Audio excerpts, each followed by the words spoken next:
Françoise Hélène Gueye benn wax laa lay wax te du ñaar ci say vidéo yu bari dégg naa la ngay menacer ay nit di sosal ay nit naan ay nit danga leen di porter plainte ñu ñëw di la wuyu si en Californie yow sa demum kaso waxuma la tribunal sa demum kaso États-Unis ak Sénégal moo gën a jege que demum tribunalu kenn fii man dama am ay preuve yu leer nañ extorsion ak escroquerie xoolal lu si loi américaine wax te bul fàtte ni da nga am ay audio ba Assane Diouf nekkee jeel xam nañ li ngeen wax lépp tey sama wax du bëri y a un choix à faire soit nga bàyyi di sosal nit yi mooy benn bi soit ñu yóbbu la jeel parce que vidéo bi dina génn léegi nag bu fekkente ni yow da nga bëgg a dem jeel ñun amul benn problème man j'aurai pas de pitié pour yow man maay financé avocat bi nga xamante ne moom mooy jël kaawu gaa yépp parce que escroquerie bi fii la commencé ba tey nii escroquerie bi fii lay jóge di dem Sénégal sénégalais yéen ñi xamante ne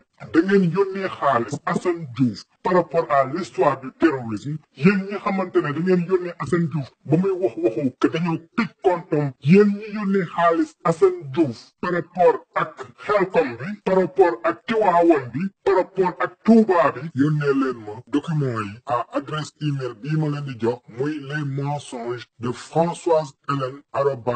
@gmail.com. Non, parce que là, fait pour moi pour les vidéos.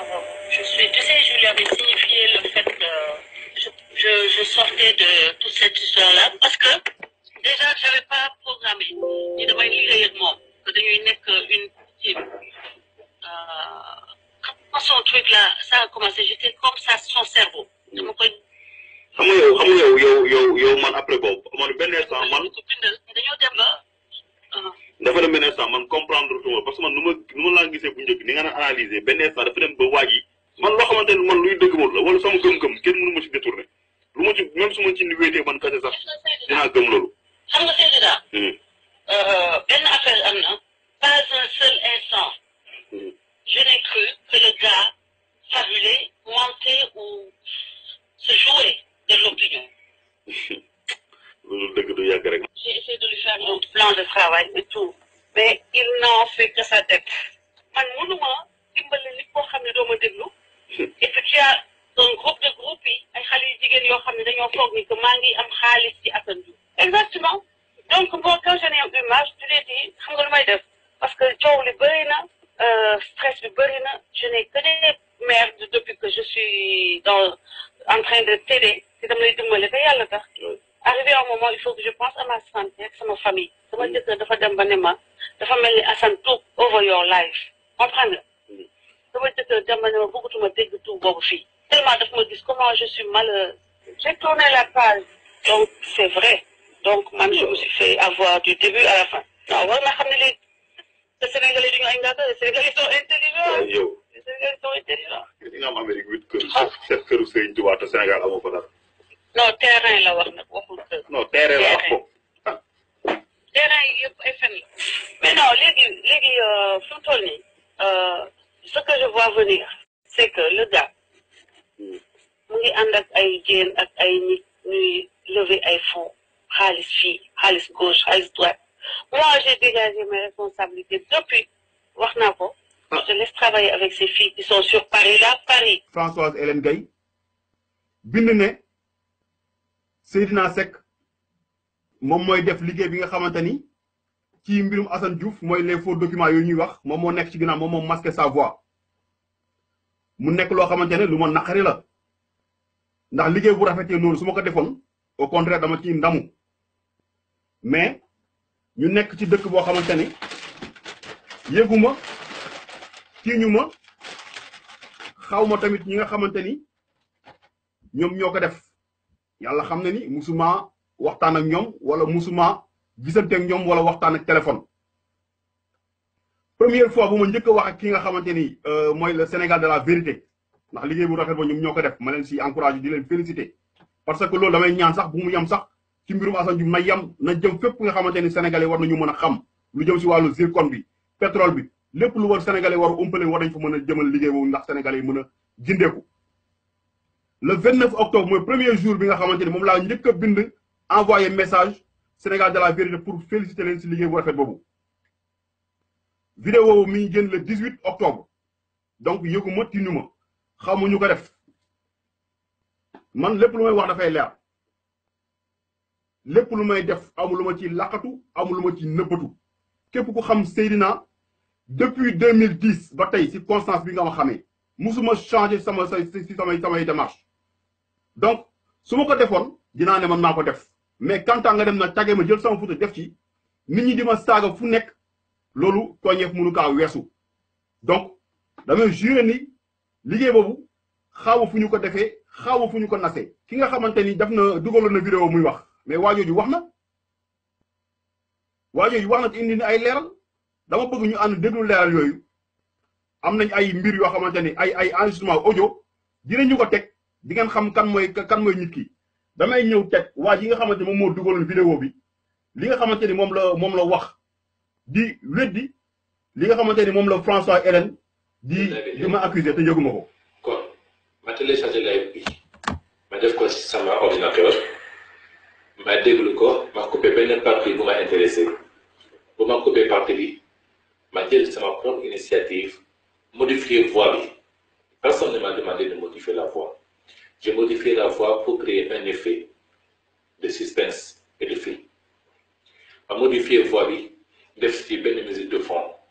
def ko ci YouTube 1 ou 2 heures après vidéo bi am na 3000 vues nit ñi seetaan nañ ko am na ay commentaires mais aussi def na polémique ci réseaux sociaux yi les partisans de Françoise Hélène Gueye dañuy doon accuser ay nit ñu ne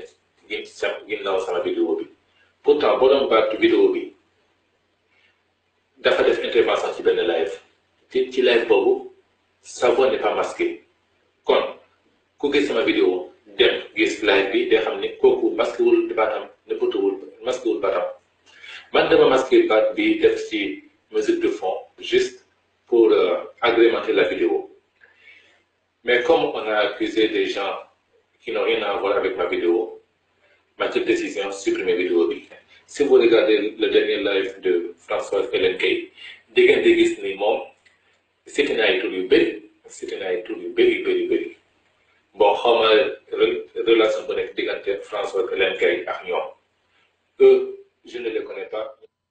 bon fa laa ko bëggoon yamale mu nekk loo xamante ni heure bu ma xëyee rek yàlla suñu borom daf may àtte ak moom heure bu ma xëyee rek daf may war ay vidéo yoo xamante ni daf may seetal ci liggéey boobu man liggéey boobu su ma ko defoon amul lu ma ciy nëbb mais nag du ma gis liggéey bu rafet nit def ko di wut ay moyens logistique des moyens financiers def liggéey gu mel noonu ba pare ñu bëgg ma ko coller loolu maa ngi def fëkk jëf te yàlla na ma si yàlla musal du ma ko def parce que ñu bari dañ ma woo di ma féliciter naa ma sa liggéey bi vidéo dafa am solo ma ne leen liggéey vidéo bi du man donc mention spéciale ñi nga xamante ni ñoom ñooy waa Sénégal de la vérité ñoom ñoo def liggéey bu mucc ay boobu Françoise nag lu ko tax di wax ak di dal yëpp yaakaar naa ni ci fin vidéo ku ko seetaan lu ko ci waaju tudd ne ko na nga xaar sa wàll loolu moo waral coow li yëpp mais man nag du ma gudd ci lu bari dama toog le 22 octobre benn góoru mbootaayam xam na bu baax ko may wax mu woo ma fekk man maa ngi def pencum diaspora numéro 16 le 20 la génn si suma jumulee waa ji woo ma ne ma Seydina seetaan naa sa vidéo bi vraiment li nga wax ci Assane Diouf vraiment loo wax ci moom rek doyul ndax waa ji du nit moom waa jooju de wax ma loolu man lépp lu may wax kaamin bi laa ci teg seede kaamin bi laa ci jël teg ci def ko seede mu ne ma ne ko mais pourtant yow tout le temps da nga daan partage ay live Assane nga ni yow yaay Assane moo fi mooy xalif général kulli live mu ne ma boobu dama ko daan def parce que xaritu Hélène laa woon man xaritu Hélène la man la mais Hélène xaritu Assane la mu ne ma déedéet Hélène bàyyi na Assane Hélène xam ne ni Assane fenkat la moo tax mu bàyyi ko waa ji moom wax loolu kaamin baa ngi nii le 22 octobre le 23 octobre Hélène si boppam woo ma ba ma wooy fekk maa ngi waxtaan sama benn xam ma ne ko Hélène de moo may woo mu ne ma lu ma lay conseillé mooy waxal loo xam wala nga enregistré ko ma déglu ay conseil def loolu Hélène lu mu yàqul keroog Assane Diouf amul le 23 octobre bi passé laa leen wax lu mu yàqul Assane Diouf amul nee na Assane Diouf secteur yi ñuy wax yëpp ay fen la dinaa teg audio bi léegi di ngeen ko déglu beneen bi mu ne ma mi ngi ànd ak ay nit ay jigéen di jël ay fonds aux États-Unis donc mu nekk affaire yoo xamante ne affaire yu gaaw la dem na sax ba ni jëkkëram sax daf ko aaye mu tudd turu Assane ci kër gi dinaa fi ñëw léegi ak yéen ci kanam mais lu ma bëgg xam rek mooy dafa am yoo xamante ne ñi yaa ngi koy dund munoo nekk benn nit bëgg a xuloog Njawar Mader Fall Cheikh Sadibou Diop Cheikh Sadibou Kébé Mati Trois Pommes Seydina Omar Ba Baba Aydara nga xamante ne ku mu xulool yaa ko tooñ te boo paree li def li ngay def da ngay dem taxaw sa caméra di victimiser wu taxaw ne nit ñëpp naan man kay defuma kenn dara alors que yow lu ñuy wax yëpp yaa ko def man ba ma dundee lu ñu mel laa xam ne kii lépp lu ñu ko waxal moo ko def àdduna dañ cee soxla nit ku dëggu man nag damay reconnaissance sa détermination dama koy reconnaître damay reconnaître son engagement loolu dama koy reconnaître mais nit ñaari valeur boo ko ñàkkee rek man dootuma la considérer comme nit muy nga nite ak nga dëggu te ñaar yooyu malheureusement gisuma ko ci Hélène naafeq rek mooy def loo xamante ne taxaw parce que naafeq yi ñoo sonal Assane Diouf moom muy jàppale man sama position dafa leer ñëpp xam nañ dès le début ànduma ak moom d'accorduma ci ni muy doxalee kooku dafa leer man noppal naa Assane Diouf xam ne ni man du ma boole ci ay auditeurs mais lu gën a bon mooy boo ñëwee taxaw wax nit ki mu tagg say maam yëpp boo coupé live bu paree ku mu njëkk woo téléphone ay saaga la ci tegal ay fen la ci tegal loolu moo grave si nit loolu mooy jikko naafeq te boo paree taxaw ak nit ñi naan woy man kay dañ may tooñ rek man ku ma boole diw mu war ma man sa ay seen yàlla moo may àtteeg nit ñi yàlla mënu la boole tey jii ñoo fi di ñëpp ay nitu jàmm lañ ça fait des années musu ñoo gisante mais ay jàmm la ñu seq ñun ñëpp jàmm la ñu seq mais une deux live au lieu que nga dem yaa ngi bitim nga dem fas jom dem liggéeyi ba sa tante boobu nga xam dafa feebar waa servir le Sénégal ñoo ko faj te amoo reconnaissance taxaw sax remercier Marième Faye Sall xamu ndax wax nga leen wala waxoo leen ko nit da ngay nite ba pare nga teg si nga dëggu man nag duma gaaw di wax mais kenn duma tooñ parce que le fait que boobu ba tey commentaire yi fu ñu tourné ñi ngi saaga Seydina te Seydina yëgul vidéo bi kañ lañ ko nas yëgul vidéo bi kañ lañ ko def xamul ñan ñoo ko def xamul ñan ñoo ko xalaat ma jékki-jékki rek ñu exposé sama photo taxaw di ma saaga lu nekk ñu ma koy wax loolu neex na te ba la set ba tey maa ngi toog di muñ pour man sax peut-être ba waa ji defee vidéo bi génn baalu àq excuse-moi sax pas baalu àq mais indi ay précision pour man dina am grandeur ñëw ne kat damaa juumoon mais boobu ba tey moo koy xaar gisuma ko moo tax jël na ay nit yu bari diviser leen nag seen Assane nit ñu bari ku nekk mu dem taxaw moom diviser pour régner lay def